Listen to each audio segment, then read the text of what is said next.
Greetings. Normally, when I begin my talks, I like to begin with humorous remark. This really isn't the appropriate day for that. Just this morning, we were informed about the death of my Aunt Lena. Now, she died peacefully, and she was about halfway through her 100th year. She didn't quite reach the age of 100, but she did come close. And in the Jewish community, when something like that happens, we say a benediction, blessed are you, Lord our God, King of the universe, the true judge. There's also another Jewish saying, Hakol bidei shamayim chutz miyirat shamayim. Everything is in the hands of heaven, which is a euphemism for saying everything is in God's hands except the fear of heaven, except the fear of God. So a way of putting that into what I would say a way of maybe interpreting that phrase is that God, of course, is ultimately in control, but he gives us free will, because without free will, we cannot develop character. Character, by definition, requires free will, and so God does grant us that, and with his help, we can build the character that we need to build. Now, ultimately, to really be the kind of people that are in effect ready to receive the reward he has in mind for us, we're incapable of that without his supernatural help. We need his Holy Spirit.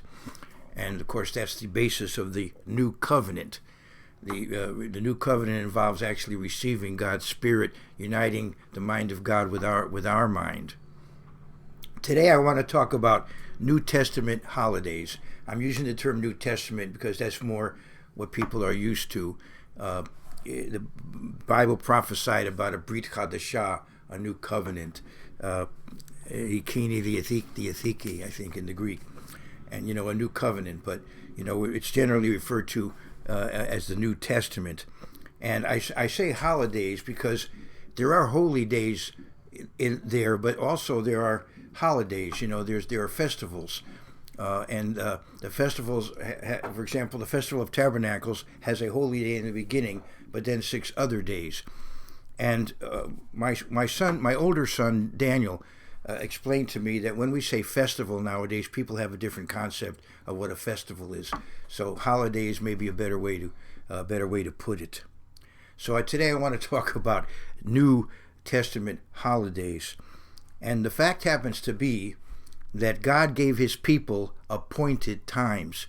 He gave his people his appointed times. And he gave that to the church under the Sinaitic covenant. They were the people of Israel, but they also were God's church at that time. Now, Jesus came to that community, but then his new covenant church, of course, goes beyond ethnicity, and it's universal, it's worldwide. And at this time, there's a spiritual Judah, a spiritual Israel.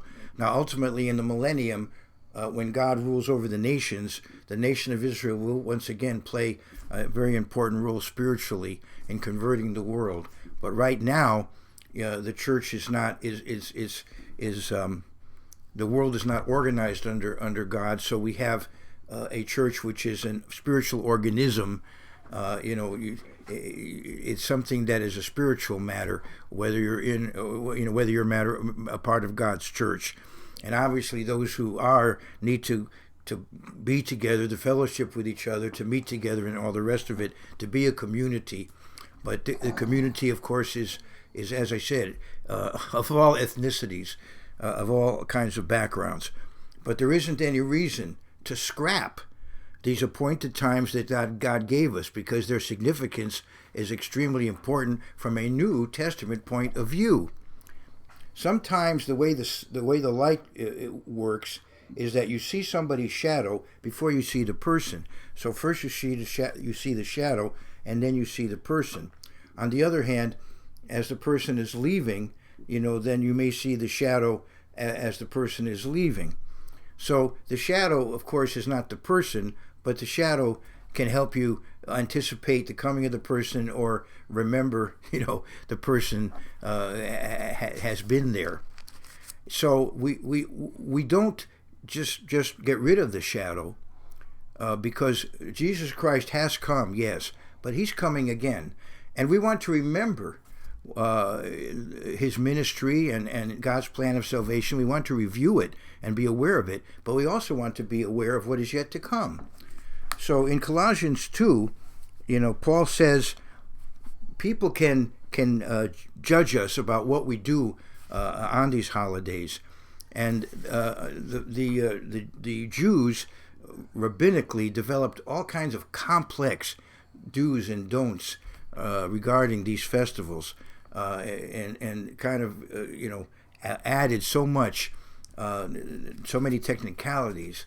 And then there are others who might have their own particular cultural preferences. Evidently in Colossae, it was austerity, being abstemious was considered virtuous, to do without. And there are people who still believe that now. There are certain orders, spiritual, religious orders that take a vow of poverty. So anyway, Paul is saying, don't let people judge you on what you're doing, as you keep these festival days. Obviously, you're going to do them in a balanced way, but you don't want to get overly legalistic, nor do you want to refrain from positive, joyful things that are a part of the festival. He says in Colossians 2, so let no one judge you in food or in drink, or regarding a festival or a new moon or Sabbaths. In other words, if in those days people didn't have a calendar on the wall or on their phone, and they wanted to make sure that they kept track of the new moon, so they might have made a bigger deal about it. They might have had maybe a special meal or something. And if that's the case, fine. I know a community here where the pastor gives a Bible study on the new moon, and that's what they do. So, that's fine.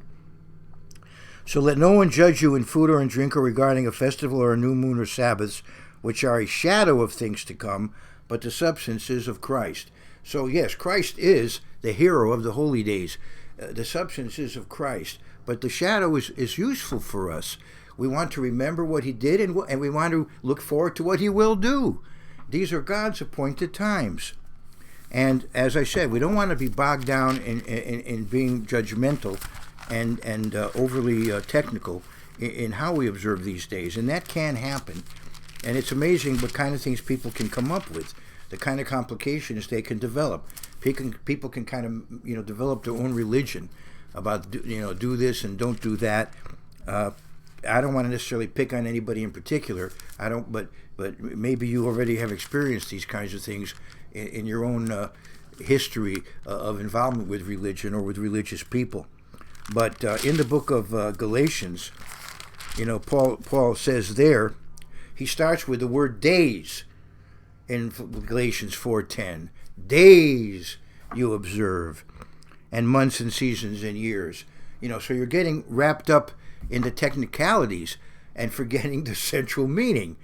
Christ is at the center of these days. And if you get bogged down in technicalities and complex rules, do's and don'ts, and judgmental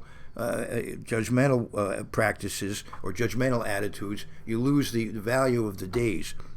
But surely you would not want to go through the entire year as a church and not have some observances. Of course, we have the weekly Sabbath, but that is something very basic. We really need once every 7 days that spiritual renewal, that rest. Even from a health point of view, the government generally enforces, that workers don't work just 7 days a week. They have one day out of 7 as a day of rest. Pardon me. But beyond that, every community wants to have observances through the year, reminding them of their common bond culturally, reminding them of their heritage. And God's church, of course, should be doing that. And in fact, God does, as I said, he does give us a package. He does give us a collection of appointed times that are his appointed times. And we have to observe them in the right attitude, as the New Testament brings out. We observe them from a new covenant perspective. I want to go back to Leviticus 23, and there you see how these days are introduced to the people of Israel. Of course, the Sabbath comes to them before they even come to Mount Sinai. As you know, it's in Genesis, but it's also there in Exodus 16. Before they ever come to Mount Sinai, they're reminded about the Sabbath. But then after Sinai, there are certain general laws given about the holy days there in the book of the covenant in Exodus 23. You already see the holy days there, but in detail, point by point, they're given in Leviticus 23. But remember, back in Exodus 23, there they are. Anyway, I want to go to Leviticus 23, and here you see how it starts. And the Eternal spoke to Moses, saying, "Speak to the children of Israel, and say to them, the appointed times," these are Moadim, appointed times. They're called here feasts. They're appointed times. And I want to go back to Genesis 1:14. When we look up at the skies, that helps us develop a calendar so we can have appointed times. You know, the Jews have preserved a calendar over the centuries that underlies the biblical narrative. The biblical narrative refers to various months, and the Jews have preserved the calendar for us as they've preserved the Old Testament scriptures for us. In Genesis 1:14, then God said, "Let there be lights in the firmament of the heavens to divide the day from the night, and let them be for signs and seasons and for days and years." And they are to be for Moadim, appointed times. I think that's the word seasons here, but it talks about appointed times, Moadim. And these Moadim are God's Moadim in Leviticus 23. There are Moadim anyway. We need to have appointed times. So not all appointed times are God's appointed times. You know, I understand that. So, but Leviticus 23, God is giving his appointed times as we go through the year. And the Eternal spoke to Moses, saying, "Speak to the children of Israel, and say to them, the feasts of the Eternal, which you shall proclaim to be holy convocations, these are my feasts." So these are times when people are called to come together. So they're times of fellowship. They're times of interaction. They're called, at times, chagim, festivals. And a chag has two meanings. You know, one is that you go somewhere. You know, in the Arabic, you make the Hajj. You go take a pilgrimage to Mecca. And another concept is getting together in a circle. So you have folk dancing, you have conversations, discussions. You're getting in a circle. 6 days shall work be done, and the seventh, but the seventh is a Sabbath of rest, of solemn rest, a holy convocation. You shall do no work on it. It is a Sabbath of the Eternal in all your dwellings. So we have these. We start with the weekly Sabbath, but then we have annual days of rest that are part of general festive seasons, and they're covered here in Leviticus 23. So when you get to Leviticus 26, this is a very powerful chapter. It talks about all the punishments that are going to come if you refuse to live God's way of life. I mean, the people of Israel were made this commitment, and God said, "Keep the commitment, and you'll be blessed." Violate the commitment, and there are curses. In Leviticus 26, he says, "You shall not make idols for yourselves.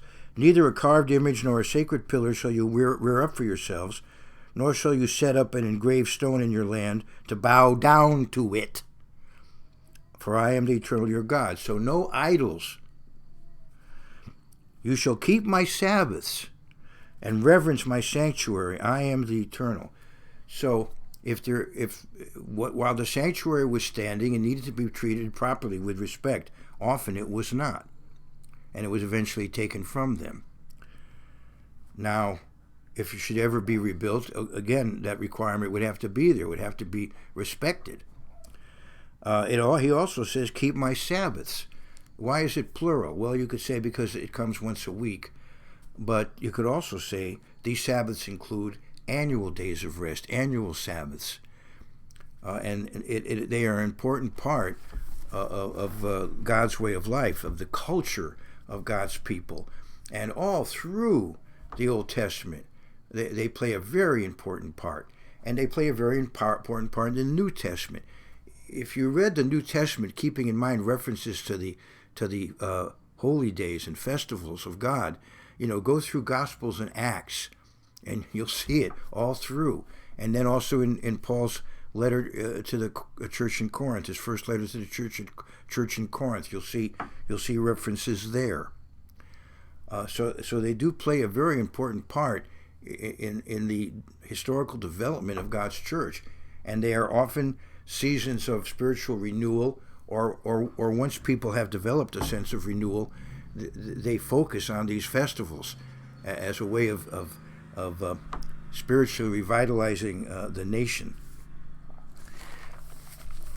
In Deuteronomy 5, we see a repetition of the Ten Commandments, and we get to of course we get to the fourth commandment about the Sabbath. But then for the next about 27, let's say from chapter 6 through chapter 27 or so, you have in effect an elaboration, a commentary on the Ten Commandments. And so there's a commentary on the fourth commandment. When you get to Deuteronomy 15 and 16, a lot of that material there is on the holy days. You can read about it, and it's elaborating on the fourth commandment. And then Deuteronomy 28, again, talks about blessings and cursings. Blessings for obedience, cursings for disobedience. So God takes this, if you read the Bible, he takes these appointed times seriously. They're important, as I said, to develop a common culture for God's people across boundary lines, across time zones and regions of the world. If we're united together in certain observances that we keep. And yes, originally they were kept by the people of Israel. So in that sense, the church has a Hebraic culture. I often say that a Christian has a Hebraic culture and a Greek theology. We owe a lot to the Greeks for putting together, for preserving the New Testament, and then putting together certain theological concepts, which they have a talent for doing. And we owe, to the Jewish community the preservation of the Old Testament and the calendar that goes with it, and the fact that all through the centuries, Jews have been observing these days and continue to do that in various ways. As I said, some quite fanatically, some in a maybe looser sense, a more secular sense. But now that there's a nation of Israel, which has become prominent in the world, the God's festivals are much more widely known than even in my youth. In my youth, people were becoming less familiar with the Bible as I was growing up, and so people were becoming less familiar with the appointed times of Leviticus 23, and so they would have seemed very maybe obscure to a lot of people. But now that we have the nation of Israel, often when a festival comes around, you see news reports about it. Well, now the Israelis are observing, the New Year in the 7th month, and they're fasting on Yom Kippur and so on. We even had a war that began in 1973 on the Day of Atonement, and so a lot of people have heard about the so-called Yom Kippur War and so on. So actually, they're more well known now than in my youth. But as I said, they should play an important part in the Christian way of life. Now, in Nehemiah 8, you see here how, excuse me, by coming together at the appointed times, it did lead to a spiritual renewal at the time of Nehemiah, 444 BC. So let's go back there and go to Nehemiah, the 8th chapter. And here there's an attempt to get back on track.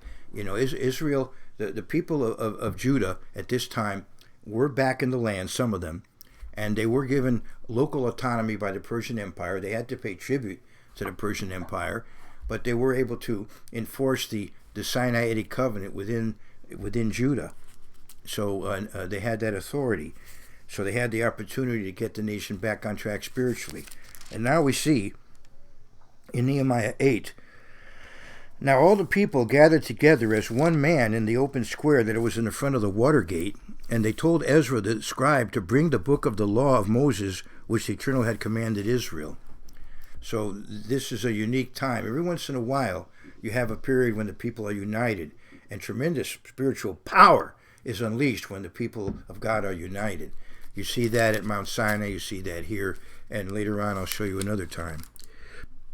So Ezra the priest brought the law before the assembly of men and women, and all who could hear with understanding on the first day of the 7th month. Oh, so that in itself is a holy day. It's the festival of trumpets, Yom Teruah, the festival of trumpeting. It's also the beginning of the civil year. So it's called by the Jews Rosh Hashanah, the head of the year, because it's the beginning of the civil year. The ecclesiastical year, as you know, begins in the spring, but the civil year begins in the autumn, late summer, early autumn. So anyway, I want to go down in verse 8. So they read distinctly from the book in the law of God, and they gave the sense and helped them to understand the reading. So through the day, the law was being read and was being explained. Then Nehemiah, who was the governor, Ezra the priest and scribe, and the Levites who taught the people, said to all the people, "This day is holy to the eternal your God. Do not mourn nor weep." For all the people wept when they heard the words of the law. Fortunately, they were in a proper frame of mind, and they realized, wow, we've really blown it. We have really come short. And it bothered them, and as it should have bothered them. But on the other hand, they were told, this is a festival of God, be in an upbeat frame of mind.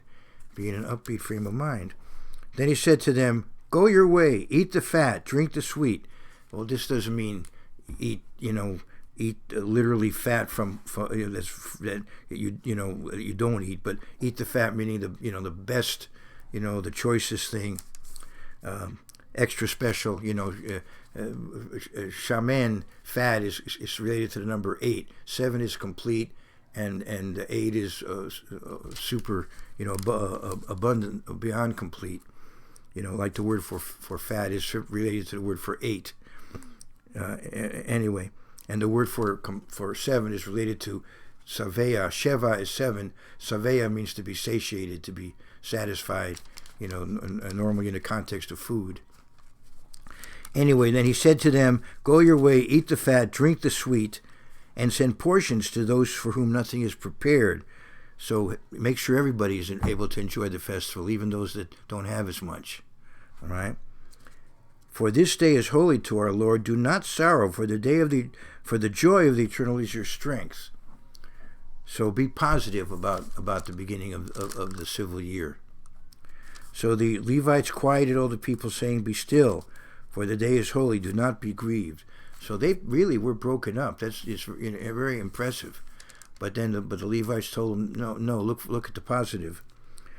"And all the people went their way to eat and drink, to send portions, and rejoice greatly, because they understood the words that were declared to them."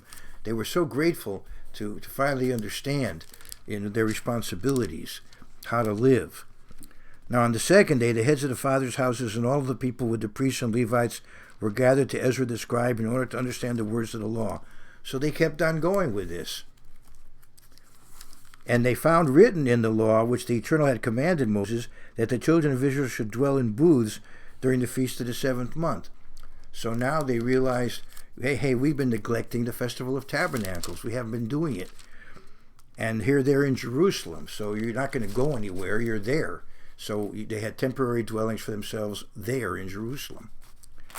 And that they should announce and proclaim in all their cities and in Jerusalem, saying, 'Go out to the mountains and bring olive branches, branches of oil trees, myrtle trees, palm branches, and branches of leafy trees to make booths, as it is written.'" So take these materials and make booths. And so they made temporary dwellings and probably decorated them as well. And they had therefore their temporary dwelling for to keep that festival.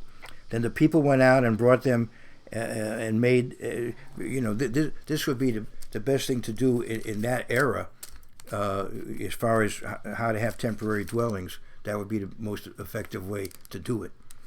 Then the people went out and brought them and made themselves booths, each one on the roof of his house, or in their courtyards, or the courts of the house of God, and in the open square of the water gate, and the open square of the gate of Ephraim.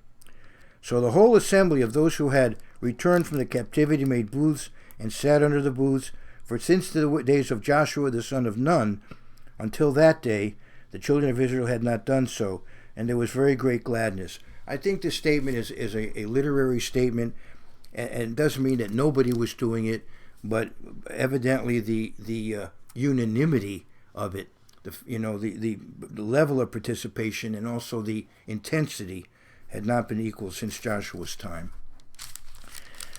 Also, day by day, from the first day until the last day, so all through those 7 days of the feast, he read from the book of the law of God. And this is what we do nowadays during the Festival of Tabernacles. We go to a temporary dwelling, we leave our homes, and then we're instructed through that week. And they kept the feast 7 days. And on the 8th day, there's another festival, a holy day that's tacked on immediately after the Festival of Tabernacles. It's the 8th day of Sacred Assembly. It's a separate festival, but it comes immediately after those 7 days. And sure enough, they kept it, right? Now, let me read now. And on the 8th day, there was a sacred assembly according to the prescribed manner. Now, if you keep reading, you'll see that they were so inspired that on the 24th day of the 7th month, they came together in chapter 9 here, and they renewed the covenant. I remember one year, it so happened that the Sabbath coincided with the 24th day of the 7th month. Excuse me, we had just come off of a cruise. We had kept the Festival of Tabernacles on a cruise, and we came off, and then on that Sabbath happened to be the 24th day of the 7th month. And so I spoke about this renewal of the covenant here that you find in the book of Nehemiah.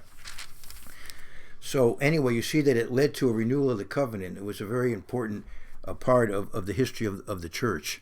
You read in Nehemiah 9 and 10.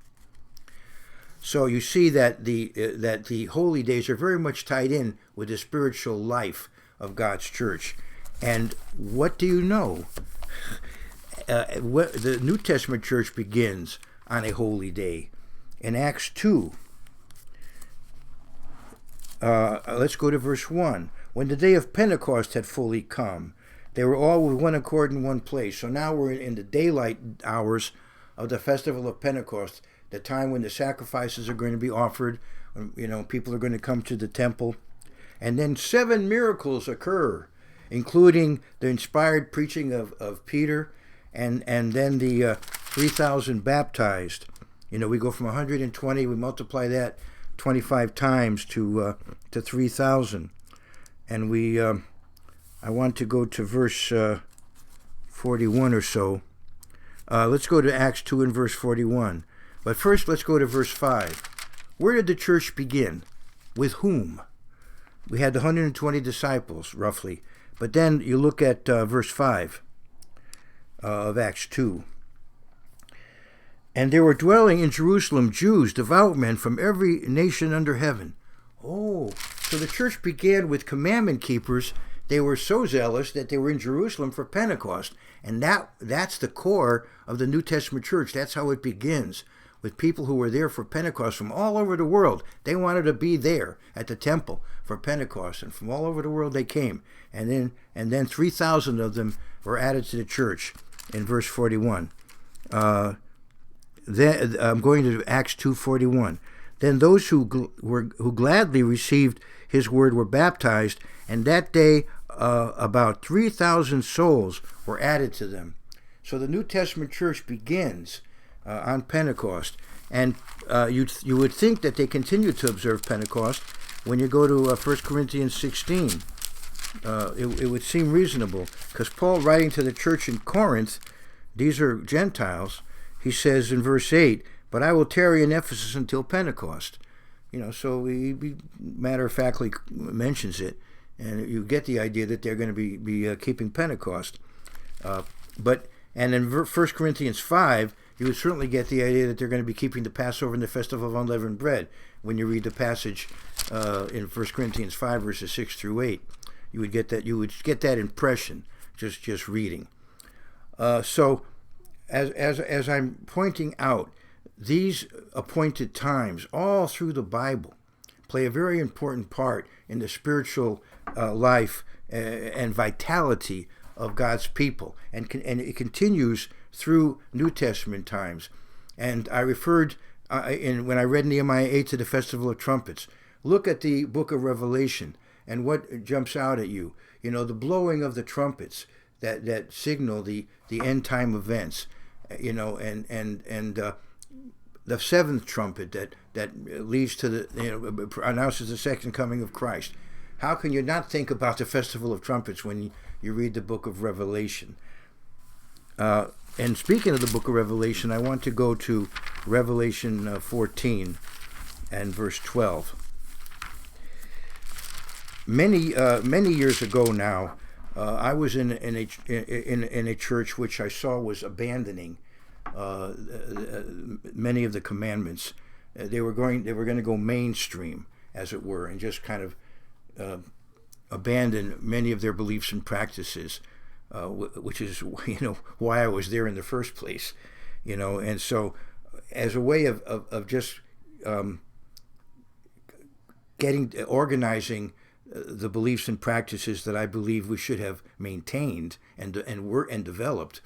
I wrote a dissertation about. I was going for a PhD in religion and social ethics at the University of Southern California, and I wrote a dissertation about what I called commandment-keeping Christianity. That was the label I placed on that concept. Now I hear the term pronomianism has become popular. We talk about pronomianism. That's fine, but back then. I didn't come up with pronomian Christianity. I came up with commandment-keeping Christianity. But it was interesting. I had a very wonderful head of my committee, my dissertation committee. He was a secular person, not a religious person. I suspect he may have been reared that way, but he was not a religious person. But he was a very fine scholar. He was, of course, an elder at that time, patriarchal figure. But what he told me about my dissertation was one of the things I really enjoyed about it. One of the strong points about it was the fact that I had said, what's the matter with Christianity maintaining the festivals that are there in the Bible? Why scrap them and develop a whole new set? Now it's true that they were roughly equivalent. They were intended to somehow be equivalent to the other ones, but why not keep the other ones? And as I said, my secular committee had thought that was a very good point. And while I'm making that point today, Christians ought to be keeping God's appointed times. And they are, in effect, New Testament holidays. And we keep them in a New Testament spirit. We focus on the fact that Jesus Christ is the hero of these holy days. I want to go to Revelation 14 and verse 12. And as I said, this was, along with Revelation 12:17, the basis of my dissertation. Revelation 14:12. Here is the patience of the saints. Here are those who keep the commandments of God and the faith of Jesus. So I would encourage all of you to think in terms of the appointed times of Leviticus 23 as also New Testament holidays. All the best to you and yours.